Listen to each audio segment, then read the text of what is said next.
সকলকে ANM GNM exam oriented কিছু GK topic আমি আলোচনা করব শর্টসের মাধ্যমে।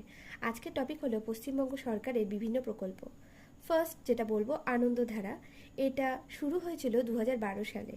এটা পঞ্চায়েত এবং গ্রাম উন্নয়ন দপ্তরের দ্বারা গ্রামীণ মহিলাদের অর্থনৈতিকভাবে স্বনির্ভর করে পরিবারের দারিদ্রতা হ্রাস করার জন্য এটি স্টার্ট হয়েছিল। পরবর্তী আলোশ্রী, নাম শুনে বুঝতে পারছো, বিদ্যুৎ এবং অচিরাচরিত শক্তি দপ্তর। এখানে কি করা হচ্ছে? সৌর বিদ্যুতের ব্যাপক ব্যবহার এবং শক্তি উৎস প্রয়োগের জন্য এই প্রকল্প। পরবর্তী তোমরা সবাই জানো কন্যাশ্রী।